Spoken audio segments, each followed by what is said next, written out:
Halo teman-teman sekalian, kembali lagi di channel YouTube Antek Saham atau Analisa Teknikal Saham.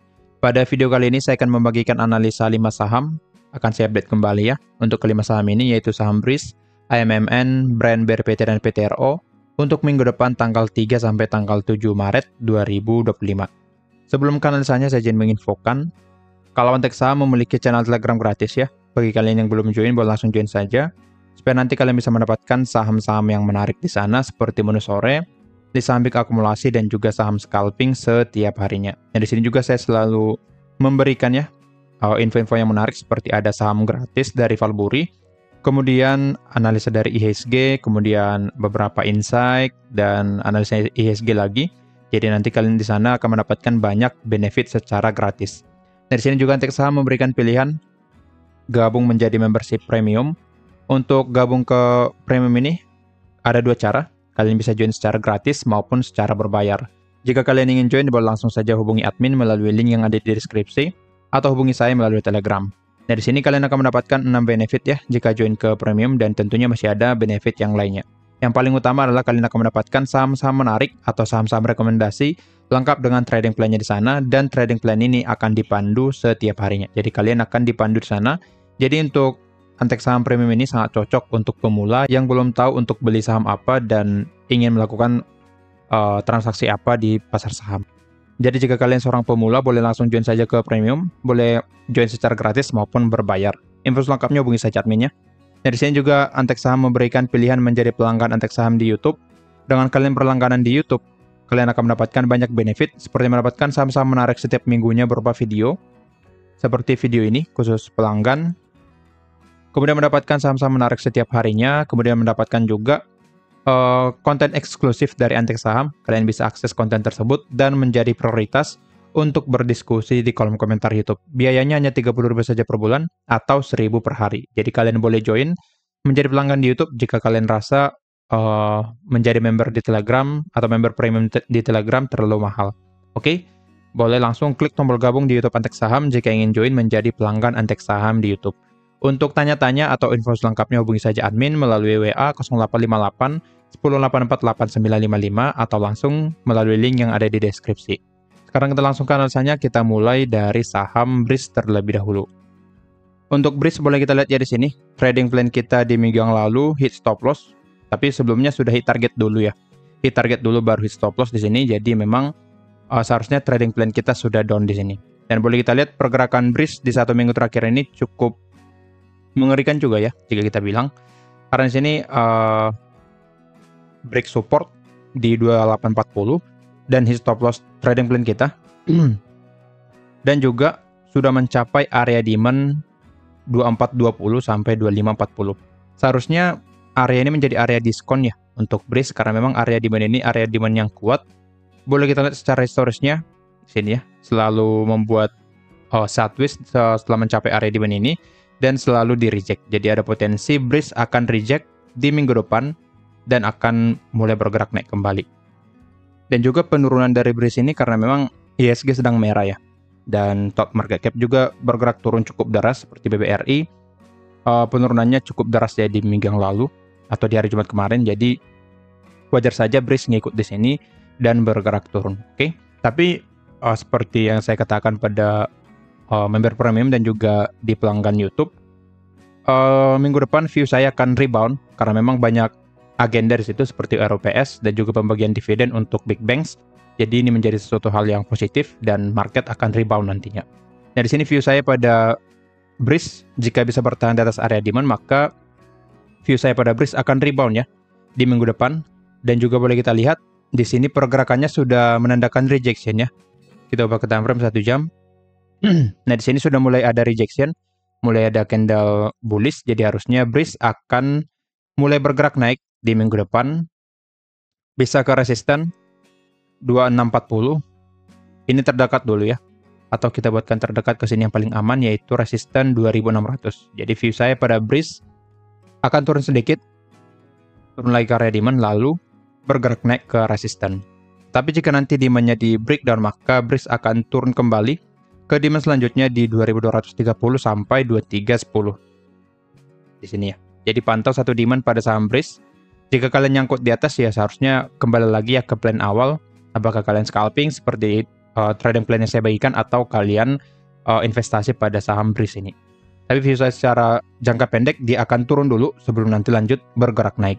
Jika kita lihat dari broker summary-nya terlihat ya di sini.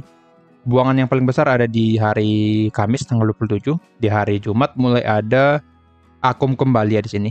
Kita coba cek. Nah, memang terlihat ya RX buangan cukup besar. Jadi harga drop ya di hari Kamis sebesar 8%. Kita cek 1 minggu terakhir masih sama, masih distribusi. 2 minggu terakhir masih sama. 1 bulan terakhir.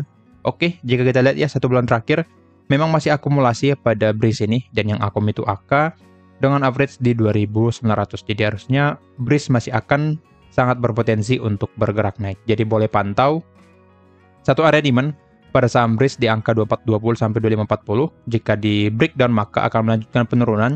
Tapi view saya pribadi Breeze akan rebound ke resisten 2600 sampai saya buatkan 2 resisten ya. Sampai ke 2690. Ini menjadi target naik untuk Breeze dalam jangka waktu pendek. Oke, jadi boleh pantau satu area demand di angka 2420 sampai 2540. Apalagi nanti semisal di hari Senin ada candle bullish ya muncul di sini, maka itu menjadi semakin valid Breeze akan rebound ke area resisten kita. Jadi boleh tunggu satu candle bullish di area demand jika ingin entry pada saham Breeze. Lanjut ke saham yang kedua ada Aman Mineral International. Untuk Aman boleh kita lihat ya, view saya masih sama. Walaupun di sini sempat saya bagikan trading plan ya, karena memang break dari resisten terlalu, tapi tidak mampu bergerak naik ke target kita. Nah di sini view saya secara jangka panjang masih akan, atau jangka menengah ya, masih akan turun. Dan memang boleh kita lihat ya, demand kita sudah di hit untuk saham Aman ini. Sudah hit area demand 5850 sampai 6325, walaupun memang masih spike.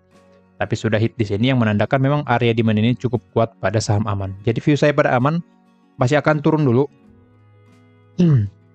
Masuk lagi ke area demand selama di bawah resisten 6.900. Jadi selama di bawah resisten 6.900 maka Aman akan turun lagi ke area demand-nya. Tetapi jika bisa break atau Aman ini bisa break resisten 6.900 maka akan bergerak naik kembali ke resisten selanjutnya di angka 7.500. Jadi boleh pantau kedua area ini.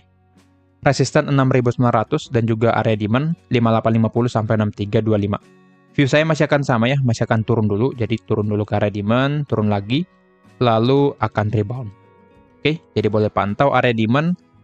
Jika kalian ingin entry, tunggu ada candle bullish di area demand baru kalian boleh entry dengan stop loss di bawah dari area demand dan target di resisten 6.900 dan juga 7.500. Tapi view saya seperti yang tadi masih akan bergerak turun. Lanjut ke saham yang ketiga ada Brand.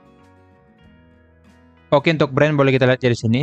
Di minggu yang lalu view saya dia akan koreksi sedikit ya ke area demand lalu bergerak naik, tapi di sini skenario kita salah. Senin langsung breakdown ke bawah, breakdown demand dan ini menjadi area supply karena sudah di breakdown.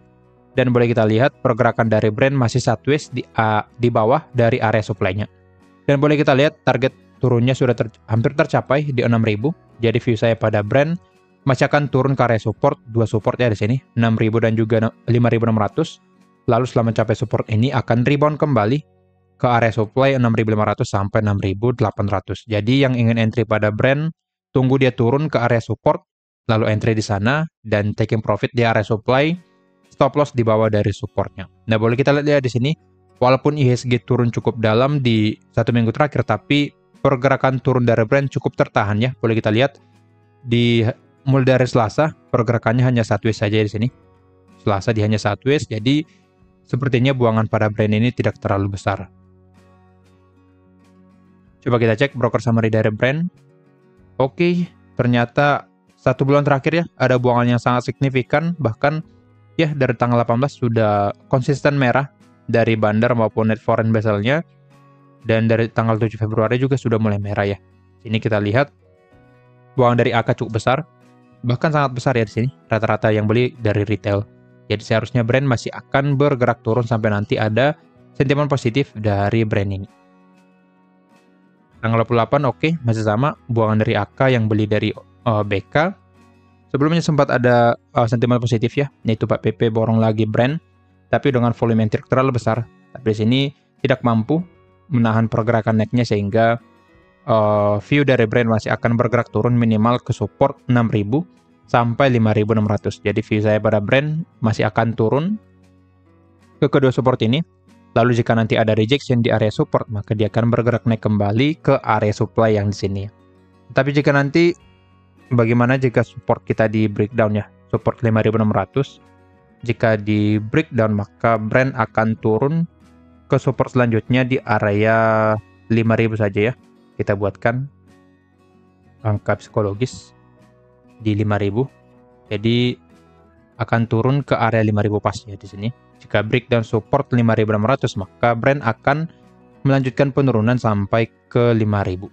Oke, jadi boleh pantau support-support ini pada saham Brent. Untuk view saya masih sama ya, akan turun dulu, minimal ke support 6.000 dan juga 5.600. Boleh pantau di area ini, jika ada rejection baru kalian boleh entry pada saham Brent dan juga perhatikan untuk volumenya. Nah, di sini belum ada inflow ya, jadi seharusnya masih akan bergerak turun. Lanjut ke saham yang keempat ada BRPT. Oke, di sini BRPT valid ya dengan analisa kita. Dia akan naik dulu ke area supply, lalu setelah mencapai supply dia akan bergerak turun, mencapai support. Ada 3 support ya di sini saya gambarkan. Yang pertama 725, 755 dan 785. Support 785 sudah hit dia di sini. Jadi view saya pada BRPT akan menuju support 755 dan juga 725. Jadi sebaiknya untuk BRPT dihindari dulu karena masih akan bergerak turun ya. Minimal ke support 755 dulu. Jika dikasih ke support 700 ya lebih baik ya.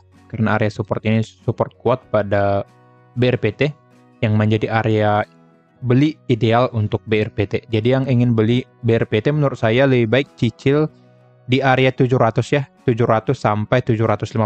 Ini menjadi area ideal untuk beli pada BRPT. Karena memang ini sudah support kuatnya secara historisnya. Sini akan saya ketik ya, area ideal beli. Oke, jadi yang ingin entry beli pada BRPT sebaiknya tunggu BRPT turun ke area kita nih, area ideal beli, baru kalian cicil di sana. Dan view saya juga akan seperti itu ya, turun ke area demand di sini ya, turun atau ke area support, lalu setelah mencapai support ini akan bergerak naik kembali ke area supply-nya. Oke, jadi boleh tunggu pergerakan BRPT mencapai area support 755, 725 dan juga 700. Oke.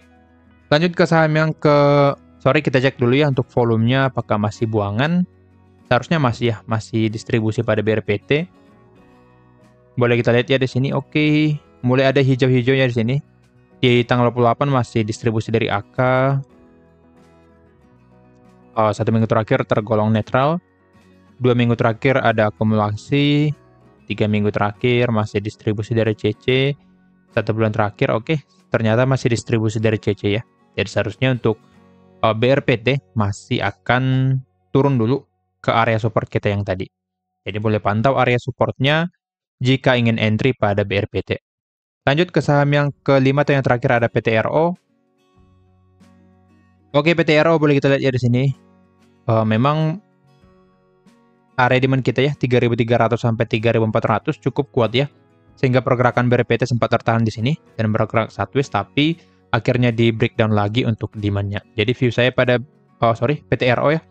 View saya pada PTRO akan bergerak turun ke area, ini saya hapus dulu.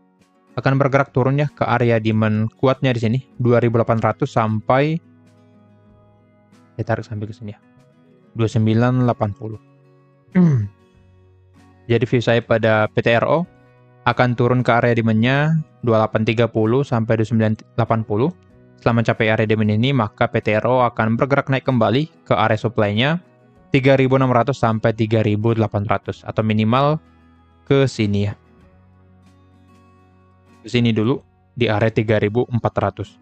Jadi karena di sini pergerakan dari PTRO cenderung sideways ya, boleh kita lihat bolak-balik ya. Setelah mencapai demand dia naik, setelah mencapai supply dia turun di sini. Jadi ada view pada PTRO dia akan turun dulu ke area demand dan bergerak naik lagi ke area supply-nya. Jadi lebih baik menunggu untuk PTRO. Jika ingin entry, tunggu dia turun ke area demand dan setelah mencapai demand tunggu ada rejection ya, candle bullish 1 atau 2 baru kalian entry untuk PTRO ini. Jika kita lihat dari broker summary-nya harusnya cukup bagus ya. Oke, tanggal 28 ada distribusi dari YP. Dari tanggal 21, satu minggu terakhir masih akumulasi ya, dari asing YUXA dan yang lainnya. Dan yang jual rata-rata dari lokal, jadi masih bagus. 2 minggu terakhir masih sama, YU Akum, YU BKXA dari asing, dan yang beli rata-rata dari lokal ya di sini. Jadi seharusnya broker summary pada PTRO masih sangat bagus. Jadi view saya masih akan bergerak naik untuk PTRO, tapi dia akan turun sedikit ya, turun ke area demand, capai demand saja. Lalu setelah mencapai demand, dia akan bergerak naik kembali. Jadi boleh pantau area demand dan juga area supply pada PTRO. Kira-kira begitu analisanya. Disclaimer on, kalau analisa yang merupakan pandangan saya pribadi, bukan ajakan untuk melakukan pembelian atau penjualan pada saham-saham tersebut. Sekian dari saya, terima kasih.